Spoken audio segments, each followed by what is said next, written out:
Welcome everybody to our final Human Rights Network meeting for 2025. Today we're focusing on trauma-informed strategies. The session is being recorded and the link will be posted in the post-event email I send out in the next day or so. There will also be opportunities to have your questions answered by our guest presenters today. So I'll let you know when that's happening. And we just ask that you can raise your hand or use the chat function to ask any questions. I'll also send out a feedback link at the end of the session. I really like getting feedback that helps us improve, obviously, on what we do, and also is a way of you letting us know how we can help your practice, like what topics you might be interested in for 2026. So I'd like to acknowledge the historical injustice of colonisation and dispossession on First Nations peoples and its ongoing impact and legacies. QCOSS are committed to reconciliation, self-determination and opportunity for First Nations peoples as an integral step in achieving equality, opportunity and well-being for all Queenslanders. I am joining you from Meanjin, which is Brisbane, and respectfully acknowledge the Yagara and Turrbal people and all First Nations colleagues and friends joining us today. If you would like to, please take a moment to use the chat function to let us know on which traditional lands you're dialing in from. It's a lovely way to acknowledge the breadth of the country and connection to land of our First Nations peoples, and to acknowledge that we meet on stolen land, as sovereignty was never ceded. So I like to begin our Human Rights Network meetings with a reinforcement of the 23 protected human rights that Queensland has since, about 5 years now. It came into effect in 2020. One of QCOSS's aims is to promote human rights to the community sector in Queensland, and one way we do this is via these webinars, or as we like to call them, Human Rights Network meetings. Normally these Human Rights Network meetings are held quarterly, but we can hold them more frequently as important issues and topics arise.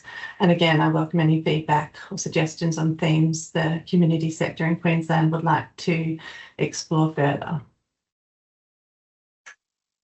So our topic today is trauma-informed care, which you can see is very closely linked to the fundamentals of the Human Rights and Human Rights Act.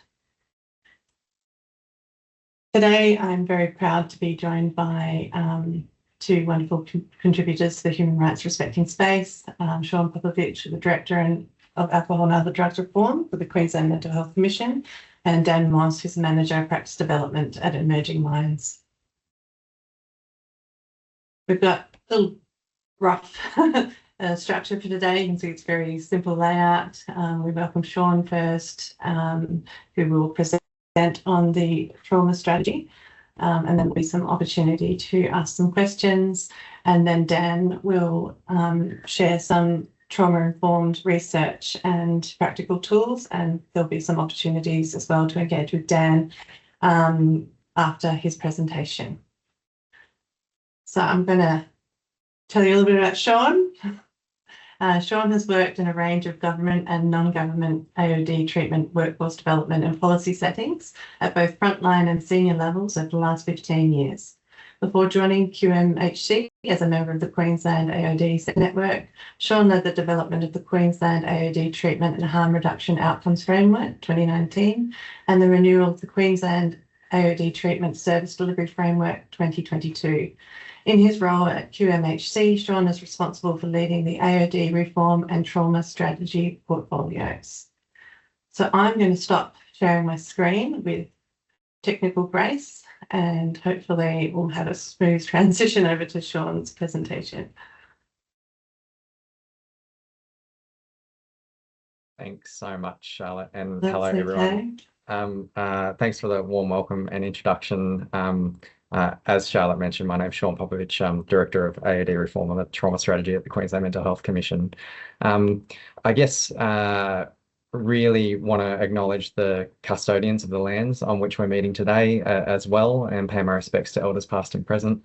For me here, I'm also a Meanjin, and that's the Yagara and Turrbal peoples. Also want to acknowledge that in, the development of something like the Human Rights Act or the Queensland Trauma Strategy, First Nations people's voices should really be at the forefront of these things, as well as those people with lived and living experience of trauma and AOD issues and mental health issues, and the breadth of lived and living experience expertise that really should drive the way that we move forward as a system. I'm going to share my screen now. And I'm going to do that thing where I'm like, oh, geez, I hope that people can see it. So I hope that people can see it. Wonderful. Okay, bear with me. I get really nervous when I talk, and I was just saying it doesn't matter how many people are in the room or whatever it is, it's always the same, and it always feels like I'm not going to be able to find my thoughts. So forgive me if I stumble, and talking about it for some reason helps. So bear with me. Okay. So in order to set the scene a little bit, I think it's really important for anyone who's not, I guess, familiar with the Queensland Mental Health Commission and our role, is to set the scene with what's our purpose under the Act, which is we're established under the Queensland Mental Health Commission Act 2013.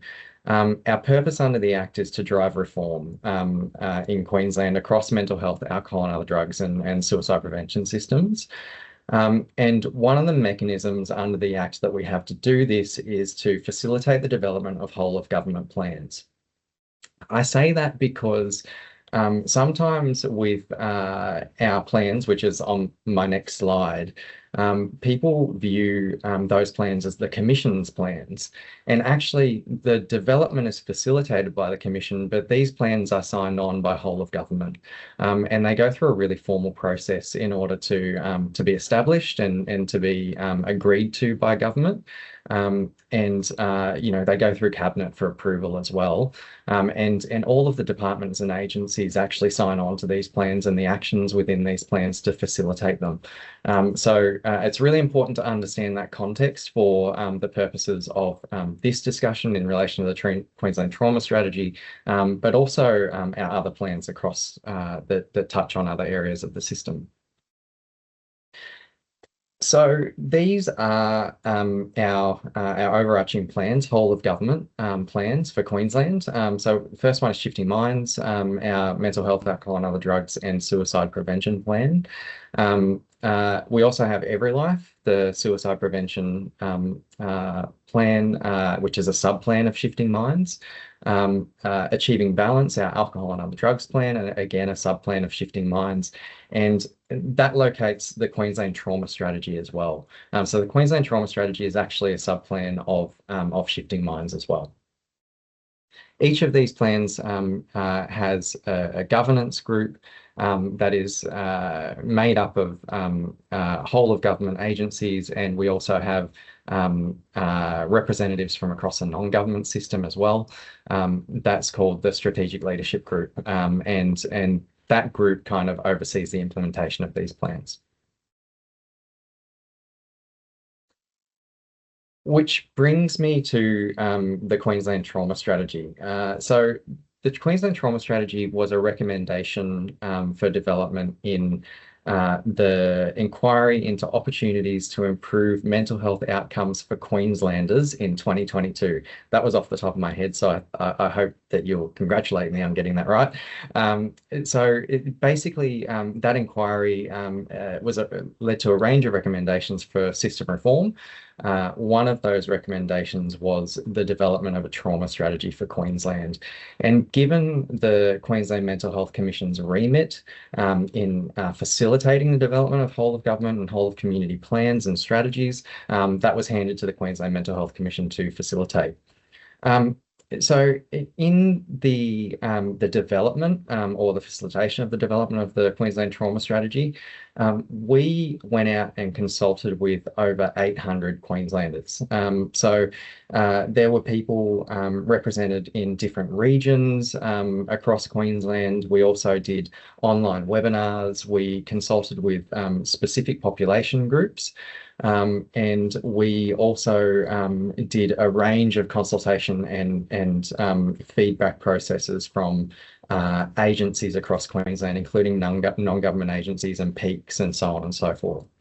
One of the other things that we had established in order to develop or facilitate the development of this strategy was to establish an overarching advisory group as well, that again consisted of, I guess, experts across the system, non-government stakeholders and government agency stakeholders as well. And as you can probably imagine, that's a really big undertaking, and also to represent all of the different voices and all of the different needs, in relation to responding to, I guess, experiences of trauma in Queensland.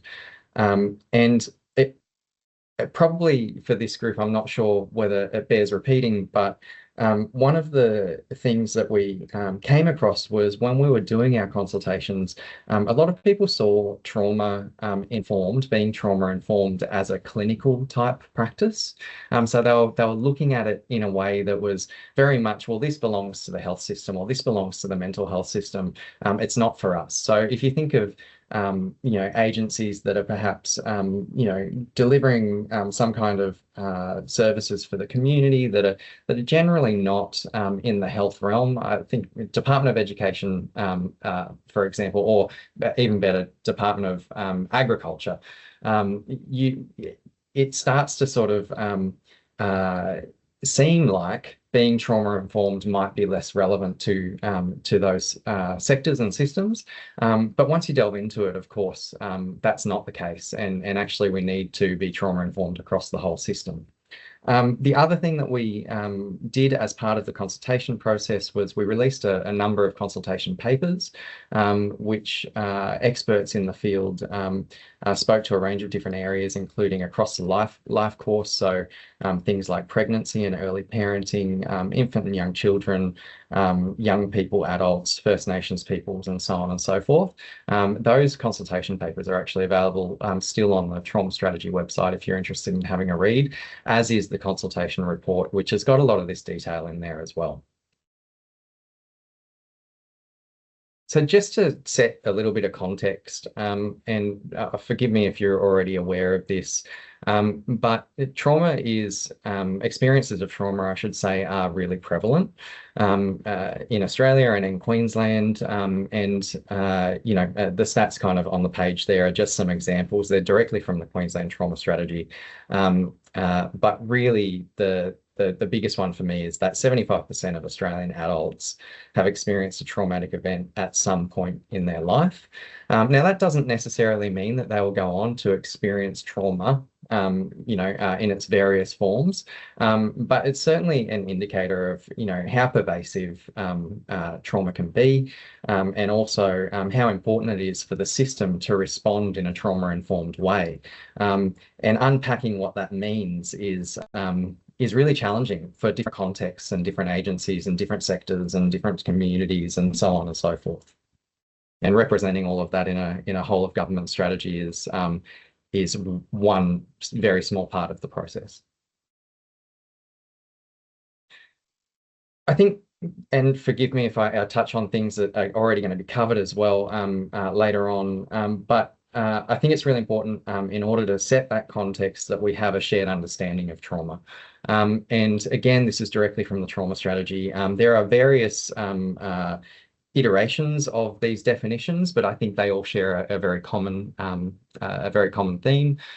So the one that we've got in the strategy is trauma is one possible response to an event or circumstance that is experienced as physically or emotionally harmful or life-threatening, that has lasting effects on a person's functioning and mental, physical, social, and emotional or spiritual well-being.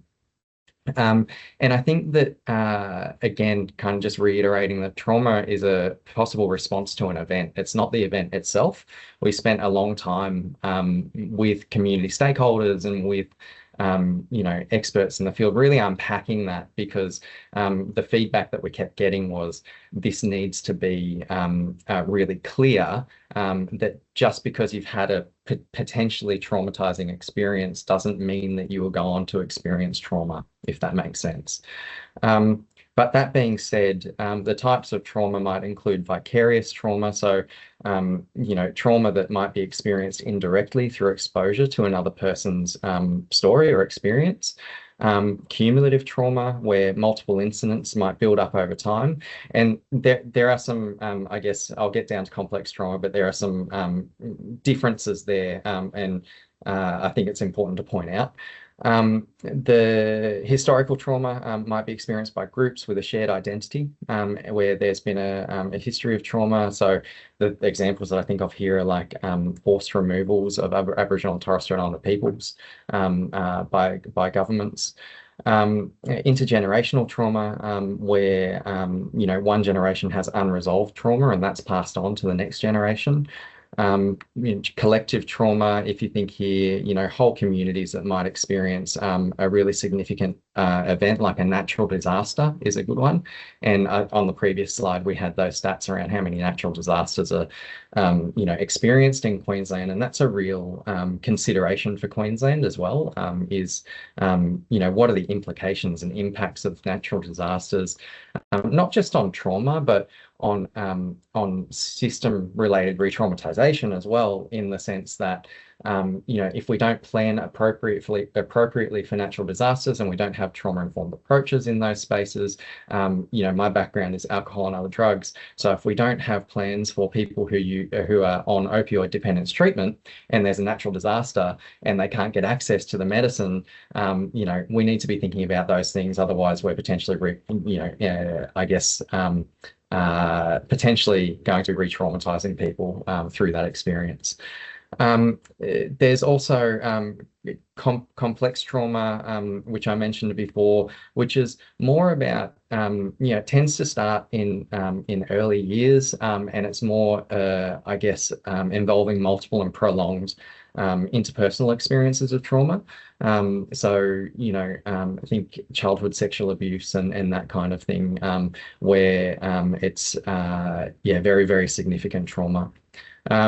And then I mentioned system-related re-traumatization, but system-related trauma, where it's particularly relevant in areas such as child protection and justice, but also in other areas as well, where our systems, however well-intentioned in some circumstances, may actually lead to system-related re-traumatization. And I think we've seen that with some of the or seen some improvements with some of the work that's being done under Hear Her Voice and some of the changes to the way the justice system operates in that space, where we're really trying to address that system-related re-traumatization in that respect.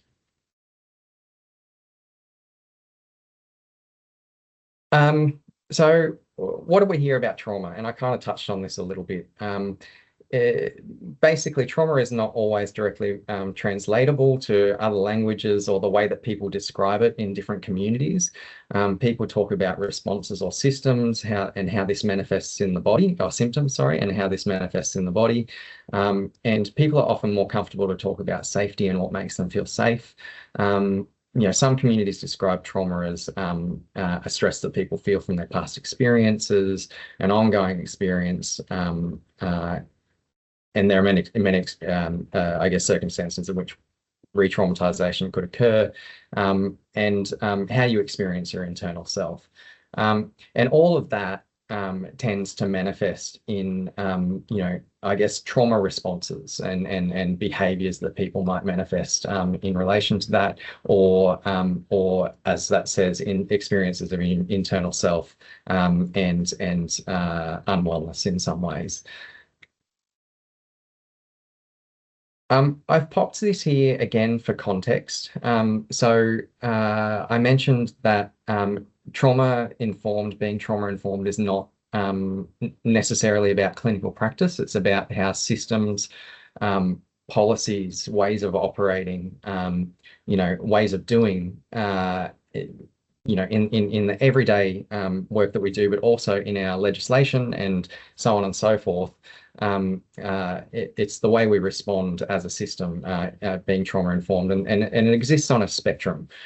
So, for some, and there are again many iterations of this. This is just from the Queensland Trauma Strategy, but the spectrum really, in a bite-sized chunk, goes from trauma aware all the way through to trauma specialised. And there might be different parts of systems or workforces or communities that actually require to sit somewhere on that spectrum. So, for example, if I work in a clinical practice environment, I might need to be trauma specialised. But if I'm working in administration, but I might serve the community in some way, everybody has a responsibility to have some level of trauma awareness in their interactions with the people that they're dealing with. That's a really rudimentary example, but I hope it makes the point that actually being trauma informed is about considering that spectrum and considering where we need to sit on that spectrum, and as systems responding appropriately. And some of that is about how we integrate that into our quality improvement activities, and how we ensure that we are considering the systems that actually inform our ways of operating, so that we can let our workforce practice in a more trauma-informed way, so to speak. There are benefits. This is just one example, but there are benefits to becoming trauma-informed from a system perspective. So, better workforce well-being, retention, satisfaction, and sustainability. We're certainly seeing this at the moment. So there are some, agencies in the Queensland government who are actually implementing trauma-informed practice at the moment that you would not anticipate would necessarily be able to, because of the way they sit within the system and the legislation that regulates them. Yet they're finding that there are real benefits to going through this process and becoming more trauma informed. Also, obviously benefits through things like reduced use of restrictive practices, increased access to equitable support, and in many cases, increased efficiency and impact as well. So, with all that said, Charlotte, I'm not sure how long I've been going or how much time I have, so forgive me. I think I've got another 10 minutes. Is that right? Wonderful. So one of the things that we kept hearing from community consultation that we did was that all roads lead back to human rights. And Charlotte mentioned it earlier in her intro, which was there's this real clear connection and intersection between human rights and trauma, being trauma informed as a system and as a community.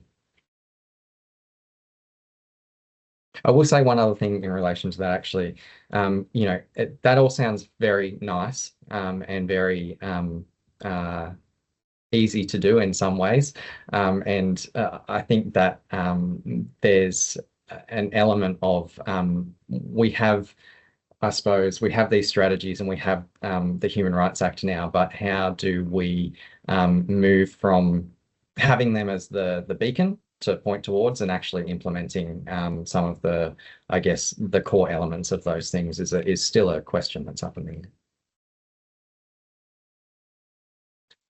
So human rights and trauma-informed approaches, I've kind of already mentioned this, which is human rights and trauma-informed approaches are inseparable. So, as I said, during consultations, people mentioned human rights as a key underpinning element that needed to be considered as part of the trauma strategy. They also said that strengthening the Human Rights Act would support this. And so there was a real community consultation. Participants were like, that really needs to be strengthened in order to support trauma-informed practice ultimately.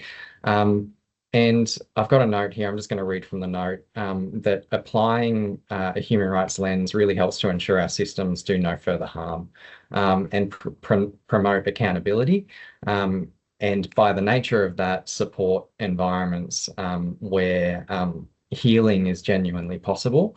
But if we're not implementing that in the way it's intended, then that obviously won't have the same impact.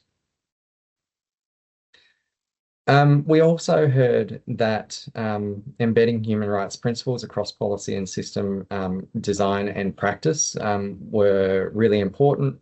And it would help to build cultures of respect, inclusion, and accountability, as I've already said. And ultimately, what it would do is help to prevent harm and system-related re-traumatization.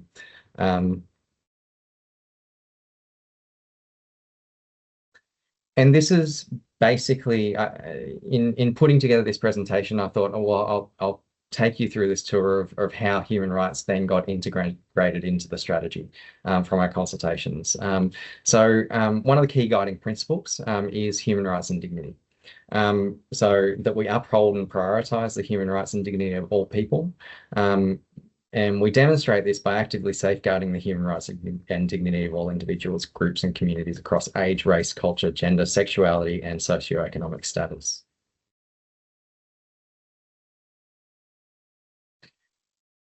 We have a range of focus areas within the strategy. There are 4 focus areas in the Queensland Trauma Strategy. And the first being prioritise prevention. The one that I want to point out here is obviously prevent system-related trauma as being a really key, I guess, focus, sub-focus area under that. And action 13 within the strategy is enhance oversight mechanisms and complaint processes to become trauma-informed, including to identify and appropriately respond to system-related harm and enhance human rights protections. So that's action 13 under the trauma strategy. Focus area 2 being early support. I won't take you through these. This one, there are no specific human rights elements under focus area 2, but obviously the intersections are, as said before, inseparable. Focus area 3, so foster healing. I guess, again, we've got address system-related re-traumatization, and the action that I'll point out here is action 34. So enhance help seeking and prevent system-related trauma for people who use drugs by continuing to shift towards health-related responses, including human rights and the legislative environment. Is that action? And then focus area 4. And so this is where it really sort of the human rights aspect of this comes into play from a Queensland Trauma Strategy perspective, which is really about strengthening the systemic enablers for reform. And there are 2 actions in here, which are action 46 and action 47. So action 46 is to explore the intersection between trauma and human rights within the current legislative context to determine if changes are needed. And action 47 is to embed human rights leadership and culture across all of government, including meeting statutory obligations to include relevant information relating to human rights in annual reports. So you can see, Queensland government is really trying to build in those elements there through these actions in the trauma strategy, or what's been said in these actions through the trauma strategy. And I guess all of this kind of, for me anyway, leads to these final thoughts, which are, I think Queensland's made a fair bit of progress in some ways. There's heaps to do and a long way to go. So it's not all fluffy rainbows. Does that even make sense? We've got a Human Rights Act, which is actually amazing. That's really great. And I think, as I said earlier on, that Human Rights Act, could definitely be strengthened, as we've heard from the community consultations for the Queensland Trauma Strategy. And that provides us with a beacon, a starting point, doesn't it? So thank you to Amy McVie, who is current CEO of QCOSS, obviously, but who led the campaign for the development of Queensland Human Rights Act.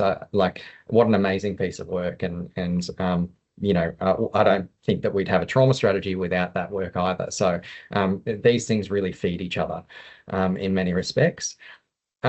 We've got a Queensland Trauma Strategy, which is also pretty amazing in the context that this is the first, I believe, one of the first in the world that I'm aware of. So there's some stuff in Wales and Scotland as well, but it's pretty new for everywhere, and certainly the first in Australia.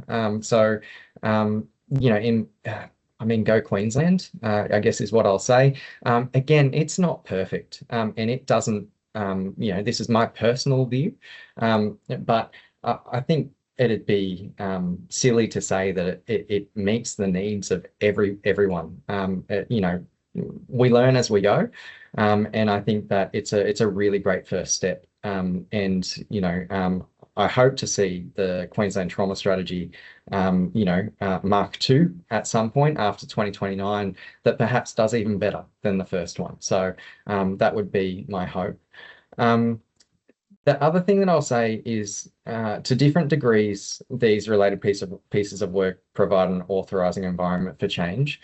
That sounds really bureaucratic, but I guess what I mean by that is that it creates legitimacy for agencies and organisations to do things differently. And it's not just up to agencies and organisations. It's up to the people who write the legislation and all elements and all levels of government and community. But it does sort of put something on the public record in many respects, and it sort of highlights where we intend to go as a community and what our expectations are as a community, especially with such robust consultation that sits behind these things. So it's something to point towards. And I think that we can't forget the power of that, because there are real decisions that are made that are based on who's responsible for the actions under the Queensland Trauma Strategy. And those can have an impact. While it might seem this strategy has been written and what now? Actually, there are things that do happen. And I don't think we can lose sight of that. And I don't think we can lose sight of this provides people with something to point towards and say, hey, this is what we said we'd do. And mount that argument, if that makes sense.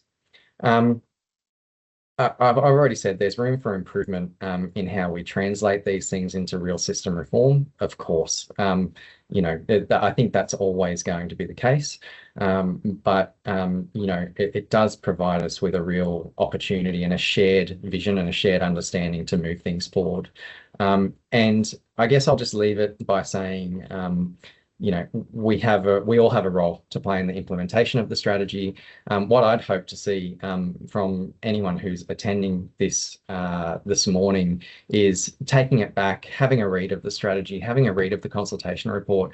And if you've got like a proposal or a piece of work that you're implementing, or you want to make changes within your organisation, you've got something to point towards, not just the trauma strategy, but also the Human Rights Act, and to say, we've got a responsibility to do these things, and this is how I propose that we implement this within our system context. So I really do think that we all have a role to play, and I know that more broadly, the system needs to create that environment that makes that role easier. But we can all do things in our little patch as well. So I'll leave it there. Thank you so much for allowing me the opportunity to talk and bearing with my nervousness. Yeah, thanks very much. Thank you, Sean.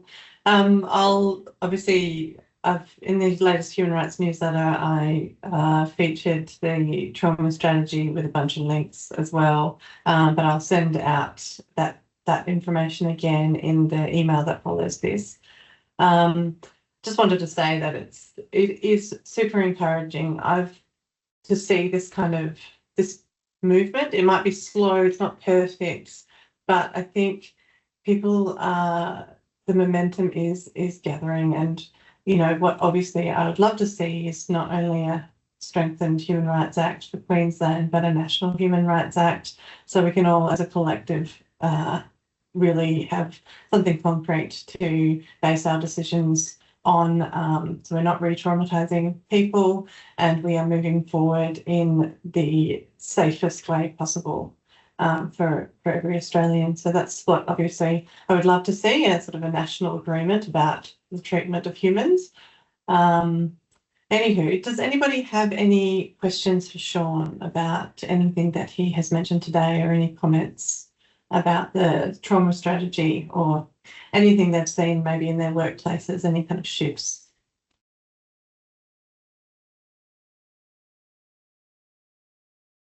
You might be lucky, Sean, you might not have to answer any questions. Well, if you think of any questions or follow up with Sean, you can always email me and I can pass them on to Sean. I'll put my email up. Oh, was there a hand raised? Yeah, hello. Yes, hello. Yeah, Stefan, my name from the Queensland Mental Health Commission. I just wanted to acknowledge the presentation. Thank Sean for the presentation. Was really good. I just want to add a comment, and I agree with Sean that we all have a role to play. We all need to address human rights in our own patch. We have a responsibilities to create a human rights culture in Queensland. And at the moment, we all know that the previous government, the current government, it's not an environment where we are encouraged, where everybody is praising human rights and we see great progress. We've got a great act, but both governments have overridden the act when it became inconvenient, stood in the way. We've seen children in watch houses. We've seen adult crime. So I think in that environment, it's really important that we don't lose track of human rights and do what we can and advocate for human rights in our work, in the submissions we write, in the comments we present. That we just need to be strong, although it's not always supported from the top. So in that regard, keep on advocating and keep on the good work around human rights. Thank you. Thank you, Stefan. Anybody else before we move on to Dan? Okay. Dan, get ready. I'm going to read your bio. So next we have Daniel Moss, who's the Manager in Practice Development for Emerging Minds. He has been Manager of Practice Development and Emerging Minds since 2017. Previously, he worked as Assistant Director, Performance Reporting and Evaluation at the Department for Child Protection. In this role, he worked closely with the Early Intervention Research Directorate to explore the social determinants of child disadvantage and child protection involvement. Dan worked for Uniting Communities for 15 years as a practitioner, supervisor, and senior manager in a range of services for children, parents, and families dealing with the effects of family violence, child sexual abuse, mental health conditions, and drug and alcohol use. As a practitioner, Dan had a strong interest in narrative engagement strategies for children, parents, and families, and Dan's PhD thesis included research on approaches to men's behaviour change programs and a creative writing component. Very big welcome to Dan from Emerging Minds. Thanks, Charlotte. Thanks, everyone, for having me. It was really great to hear your presentation, Sean, and all the great work that's happening in Queensland, situating trauma responses within a human rights framework. It's really kind of inspiring to hear that, actually, so thank you. I too would just like to start today by acknowledging that I meet on Kaurna lands, and we respect the land on which we all meet, and pay respect to Aboriginal elders, past, present, and future, from the different First Nations across this country and the lands that we're all meeting on. So yeah, what I'm going to speak a little bit about today is that from 2020 to 2023, Emerging Minds worked intensively with 16 practitioners across Australia as part of our trauma-informed processes. For those of you who don't know Emerging Minds, we're a federally funded service who is responsible for supporting practitioners across Australia, from doctors to psychiatrists, psychologists, social workers, educators, allied health professionals, really who are providing early intervention and prevention strategies that help children and young people with their mental health generally, but also apply strategies to helping children and young people where events or circumstances have occurred which might be negative towards their mental health outcomes. And of course, trauma is a big part of that. So between 2020 and 2023, we worked with many practitioners across Australia, but intensively with 16. And as part of this, two things at the same time were being reinforced by the Australian Child Maltreatment Study, which was produced in 2023. And those kind of really important elements are that the majority of children and young people who come into any services in Australia, we know now have a history of trauma. And we also know that this history is likely to have long-term mental health consequences that will be carried through for that child or young person into adulthood where recovery is not supported. So within the work that we did with the 16 practitioners, we gathered the information of the strategies they used to help recovery, and we produced some of the findings of that and case studies of practice that were published in various journals. The case study that I'm going to talk about today of SAM was produced and published in the Journal of Systematic Practice. So I'm going to share those findings with you. So generally, when we talk to specialist and non-specialist trauma practitioners who work with children and young people across the countries, we heard ways that practitioners really tried to help children and young people make sense of the trauma stories that they came to them with. And it struck us that practitioners were attempting to do something more substantial than only behaviour management or regulation with children and young people. In fact, practitioners were attempting, we thought, to help children and young people describe and notice parts of their stories that had previously been ignored or disqualified. One such story was from Sam, who I'll share with you today. A practitioner working in Adelaide actually had a long history of work with Sam, and I share this example with you as a small example of trauma-informed practice where the therapist supports a child to reconnect with the small actions or responses that they took in the face of their trauma. This small action had previously been disqualified throughout school or legal processes, or even with previous therapists, which had focused only on Sam's improved behaviour at school or in the family. So what we found within these 16 practitioners, really interestingly, was that they all talked about how accountability to children's behaviour change might help them to overcome the effects of trauma through techniques such as emotional regulation or mindfulness, but it was also their responses that bring into focus actually their strivings for connection and fairness that all children and young people actually have, and bring with them into professional settings.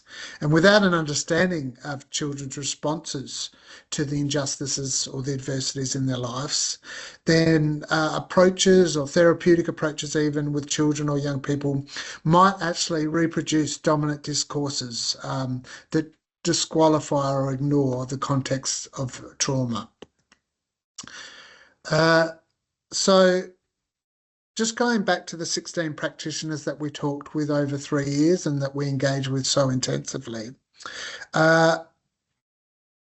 these practitioners, all 16 of them said that children were and young people actually were increasingly referred to their services because immediate behaviour change was needed regarding school refusal, withdrawal from family or care placements, or drug and alcohol use.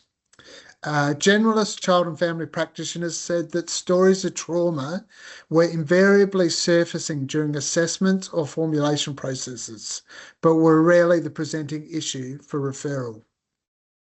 Many practitioners said that children and young people often presented as ambivalent or reluctant in services, believing that they would be told off or lectured to.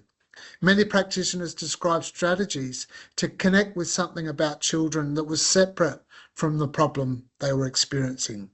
Connecting with skills or knowledge or preferences or hobbies was an important way for practitioners to let children and young people know that they were going to have a say in the professional engagement that they were about to have. That accountability wasn't just one way from the professional to the child, and that an understanding of power or sharing power in the room would support the child through accountability processes that were bottom up. In this way, practitioners felt that children and young people could begin to see the value in the professional engagement that they were about to have through a lens on human rights and actual children's voice. Through this, practitioners told us that they were hopeful that children or young people would see this process as something different from many of the experiences of coercion, actually, which often follows them through processes in schools, legal, or even mental health institutions. So the strategies that children and young people were presented with by these 16 practitioners didn't come out of the ether. The practitioners themselves didn't make these up. These are actually strategies that we know from the research that now is happening through a children's rights and children's voice lens. We know now, actually, that children have clear ideas about participating in conversations with practitioners and other adults seeking to help them. We know, for example, that they want their participation to be effective, that they don't want to just be talked at, that they want their voice to be heard and respected, that they want adult professionals to be interested and encouraging, interested in what they have to say, in their know-how, their skills, their values and their preferences. They want this interaction to include, from both parties, focused listening without interrupting. They want adult professionals to check their understandings and recognise capabilities and ideas. So as part of this, as part of what we know about these interactions that children and young people prefer, Emerging Minds developed with these 16 practitioners and actually other practitioners and people with lived experience across the country, 5 practice perspective shifts to be working with children and young people with, to help them to tell their stories in meaningful ways. Okay, so these practice shifts that have been born from our consultation, as well as lots of research and working with children and young people, included firstly, the passive to active perspective shift. This comes from positioning children not as just passive and vulnerable in the face of life's events and circumstances, but as agentic, active in shaping their own life, as possessing skills and know-how, creativity and imagination, and values and beliefs that can stand them in good stead to navigate difficult times.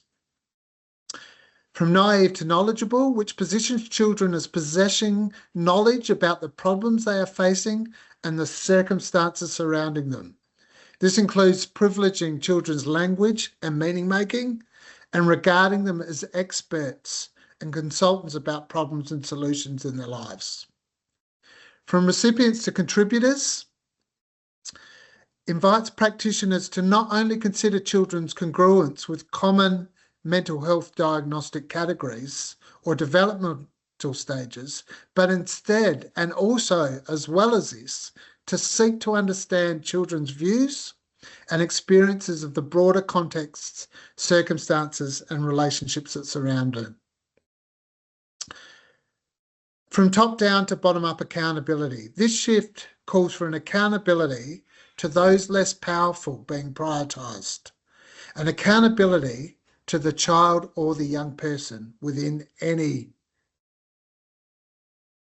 clinical, therapeutic or casework interaction with children or young people.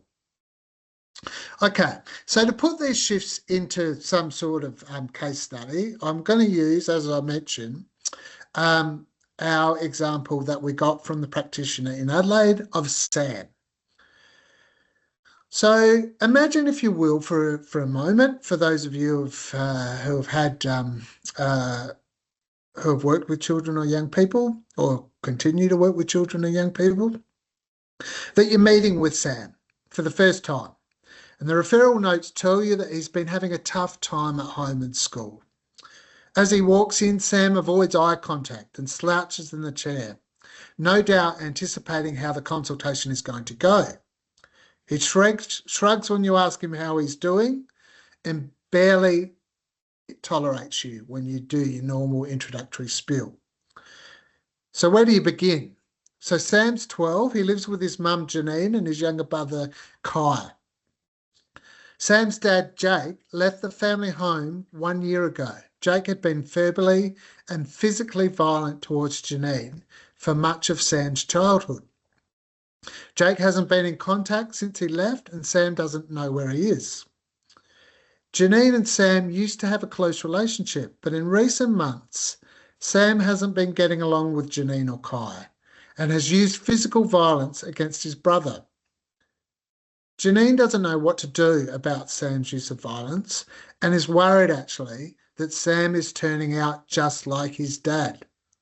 6 months ago, Sam went to see a counsellor when he had been excluded from school.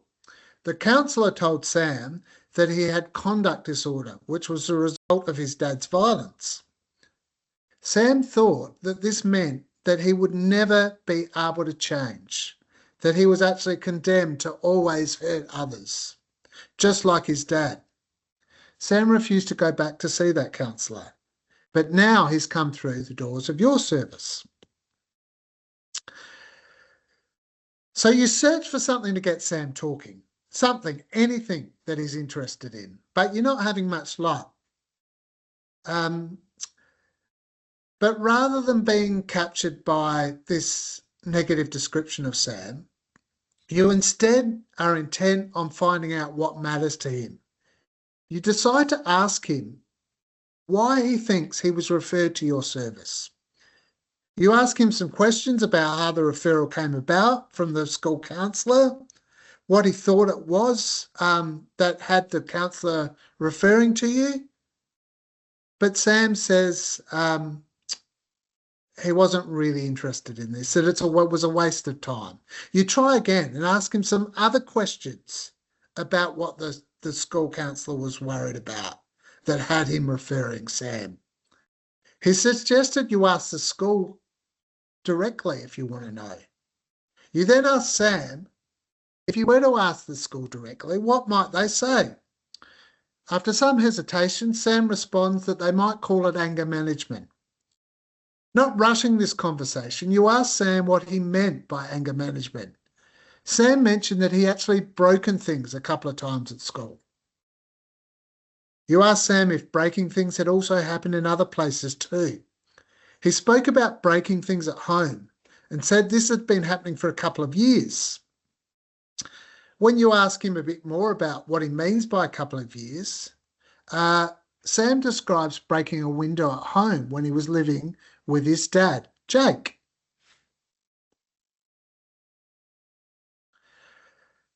So you know that explanations for Sam's current behaviour have been categorised in ways that haven't allowed for much hope for Sam. There's a lot of adults actually in Sam's life who don't also hold out much hope for him, for his behaviour in the future. But rather than letting your own assumptions about Sam's be dictated by categories of conduct disorder or whatever else, you ask him some questions about the context of breaking the window at home. You ask him questions like, where were you living? Who else was living there? When was this? Was it after school or on the weekend? What was going on around you at the time? Who else was around? Where was this? Which room was the window in? You see, bringing forward the context can help support practitioner curiosity about other actions Sam may have taken. And importantly, it also helps us to understand the meaning that Sam was making of his circumstances. In responses to the questions, like the ones we've covered, Sam said that he broke the window when he was still living with his mum and dad and Jai. He said it happened on a weekday after school in the early evening. Sam said he remembers his dad had been home from work only for a short while and mum and dad had begun to argue over something. He said his dad was asking his mum questions and she wasn't really answering him.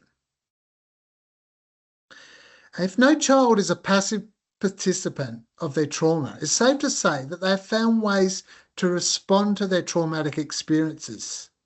This might be in small ways, like letting the perpetrator know that they are distressed or upset, or it may be that they have enacted quite significant protests that can provide a window into what they give value to.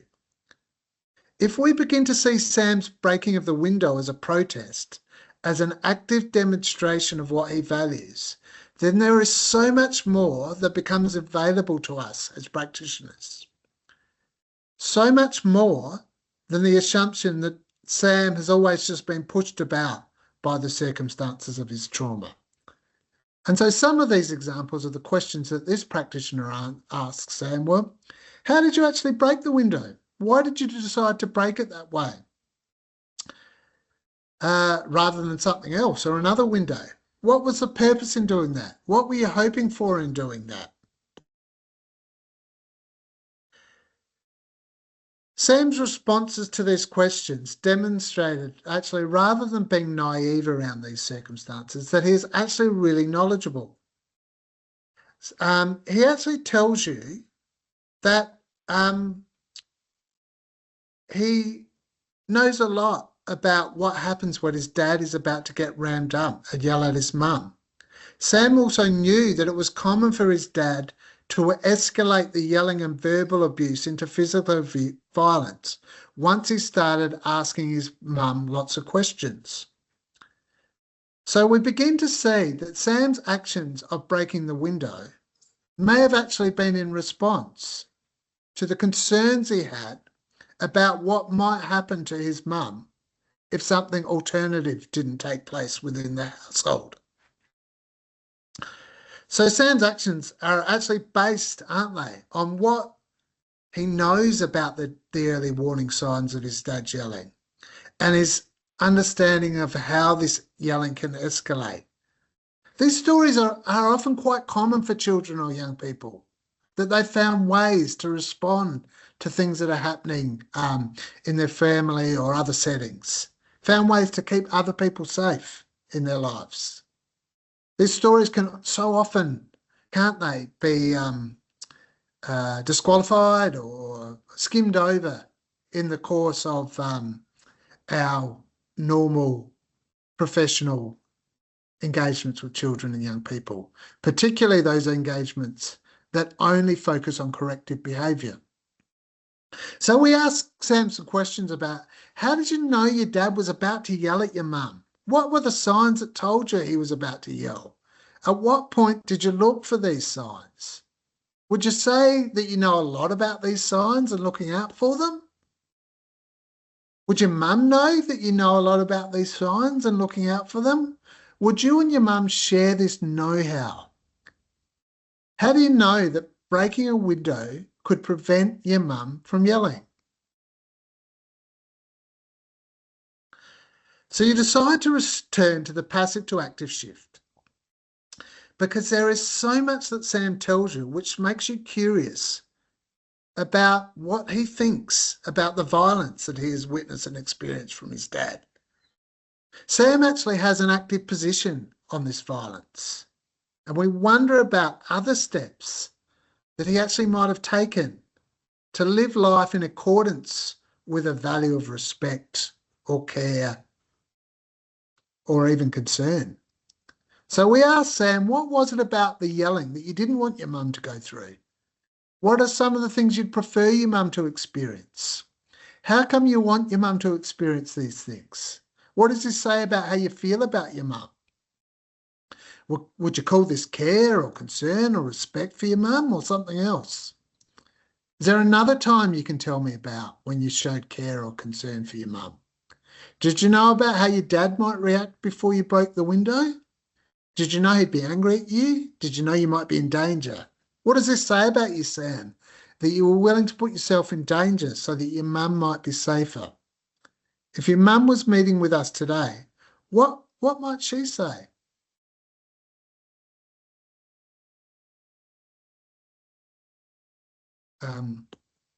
So as part of all of this, bottom-up accountability also helps us to put some faith in Sam's recollection of this event, okay? It helps us to centre his values and preferences rather than assumptions that we have as adult practitioners, which are only about his conduct disorder. There is some more detail, actually, of Jake's violence that is revealed when Sam's story is allowed to unfold. But it takes Sam an understanding that it is he who is deciding when and how this detail is described. Rather than him experiencing his trauma from a position of passivity or confusion or naivety or shame or self-blame, Sam is retelling and remembering this story from a position of active response. Now, many children and young people do not have stories like Sam's, where they have responded quite so dramatically to prevent trauma. But invariably, children and young people have found ways to let perpetrators know that they would prefer the violence not to be happening. This might be something as simple as crying or running or even staying really still. When our professional engagement is based on bottom-up accountability, it may actually be more possible for children to tell and reinterpret their story in different and hopeful ways. So this example of therapy with Sam provides an example of a professional, and there were many of these professionals, as I said, in the 16 professionals who we worked with, who had developed work with children and young people that moved beyond only the language of the effects on children and young people that needed to be corrected. While it is true that Sam's experience of trauma has impacted and affected him deeply and contributed to his behaviour, emotions and communication, the practitioner here told us that they also prioritised an interest in Sam's responses to the challenges in his life. For most young people like Sam, developing a language of response can help uncover something more than just the negative effects of trauma. It can help them actually develop a language and memory of actions they have taken throughout their lives, no matter how small, that represent their preferences, values, skills, and know-how. And so when we think about children and young people's mental health within this situation, within this context, what we really want to be thinking, as described by the 16 practitioners that we talked about, are ways that children and young people can think about and reinterpret their life's events that move them beyond only a prism of self-blame or shame, that move them beyond this common assumption that children or young people have that they were to blame for what happened. In Sam's case, his assumption really is that he's a bad kid, that he's biologically determined to be just like his dad, and that this pattern of behaviour in his life is going to forever be repeated. Now, when we think about this from a mental health perspective, we know, don't we, that when children and young people have these assumptions in their life, or this lack of hope in their life, then the effects on their mental health, the likelihood that they engage in risky or violent behaviour, the likelihood that they have trouble at school or in the justice system or with long-term mental health is exponentially increased. And so we share this really because really we were just so inspired by the 16 practitioners that we work with, who all of them were trying to find innovative and creative ways to work with children and young people who really, like Sam, came to them with assumptions of blame or complicity in the trauma that they've experienced. I'm not sure how I'm going for time, Charlotte, but I might just leave it there and invite for people to ask questions or comments if they'd like. Thanks so much, Dan. That was so fascinating. I worked, most of my background is working with children and young people, homeless young people, or young people in the youth justice system. So you can clearly see the self-blame and the loss of hope, and just the acceptance that they have been told that they are something, and then that's what they sort of attach themselves to. I really am inspired by these, the search for more innovative practices to draw out some different aspects of their story. Does anybody from the audience have anything that they would like to share or ask Dan about this research?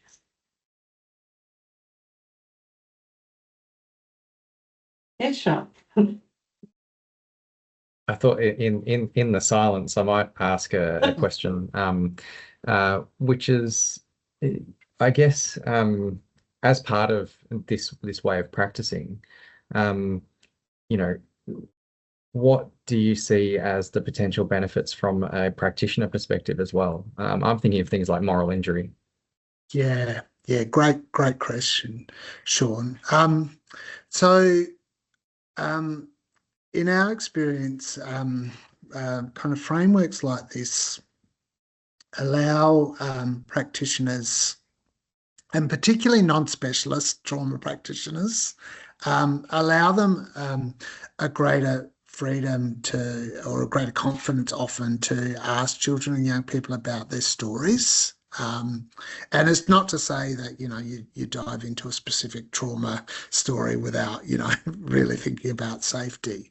But when, for example, we assume that a child or young person has a lot of knowledge about their own life, then we can actually be asking them some questions, can't we, about you know, what they think about what's going on in their family, or what they think about, you know, the kind of connections they want with their mum or their dad or their, you know, carer or their teacher.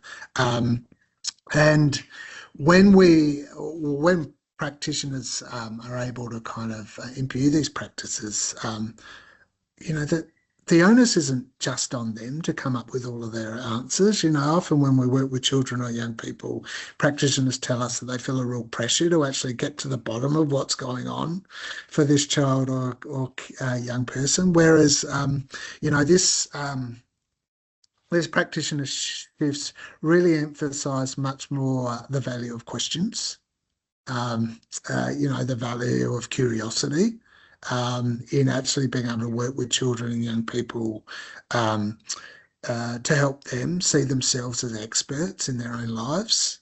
And when practitioners are able to do that in a kind of considered and skilled way, you know, you look at things like, you know, I should say moral injury or burnout. You know, what practitioners sometimes say, this is potentially much less kind of exhausting for practitioners, because they don't actually have to have all the answers. You know, they don't have to make quick decisions around what's going on for a child. They don't have to base, you know, they don't have to be quite so reactive to actually making sure that this kid changes their behaviour automatically. Yeah, that's kind of some of what we've heard. Yeah, it's obviously a lot more detailed than that, Sean. But yeah, great question. Thank you.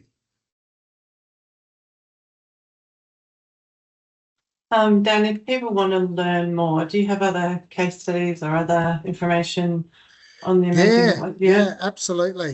Yep. So always happy to talk to people. So I left my email address there, but we've also got lots of online courses, so papers and podcasts and webinars. Yeah. Which is at www.emergingminds.com.au. So yeah, we're really, as I said, set up for practitioners who are wanting to really think about their practice with children and young people across a number of different topics, really. But obviously, trauma's one of the main effects, things that affect children's mental health. Yeah, for sure. Okay, I think I've again shared a lot of those in the human rights newsletter that we put out, but I will, of course, include all those links again in the email to follow this. Does anybody have any questions or comments for Dan while he's with us? Not that you're leaving us, you know what I mean? Sounds a bit morbid. Anyway, I told you, Sean, I'd say something stupid. Always do. Other than that, if there's no more questions, we'll probably be finishing up early. I did want to share the link for the feedback. This will also go out in the email to follow this as well. Okay, just a little SurveyMonkey link in the chat function. So I really encourage you to use that just to share how we can improve, and again, any topics that you would like us to cover in 2026, since this is our last Human Rights Network meeting for the year, if you can believe it. But I would just extend my very heartfelt thank you for the great work that both Sean and Dan are doing in this space, and everyone that came along today to improve their practice. I encourage you to share what you've learned today. And as I said, this is recorded, so all the registrants will get a copy of this recording and some links to some great resources, hopefully by tomorrow. Okay, unless there's anything else, I'll wish everyone a wonderful day, and yeah, keep on the good fight with ensuring that the clients that you work with and in your everyday practice that you are trauma informed and you are keeping those human rights foremost in your mind before making any decisions. Okay, thanks so much, everybody. I really appreciate your Thanks for having us, Charlotte. No problem. Thank you so much. Bye. Bye.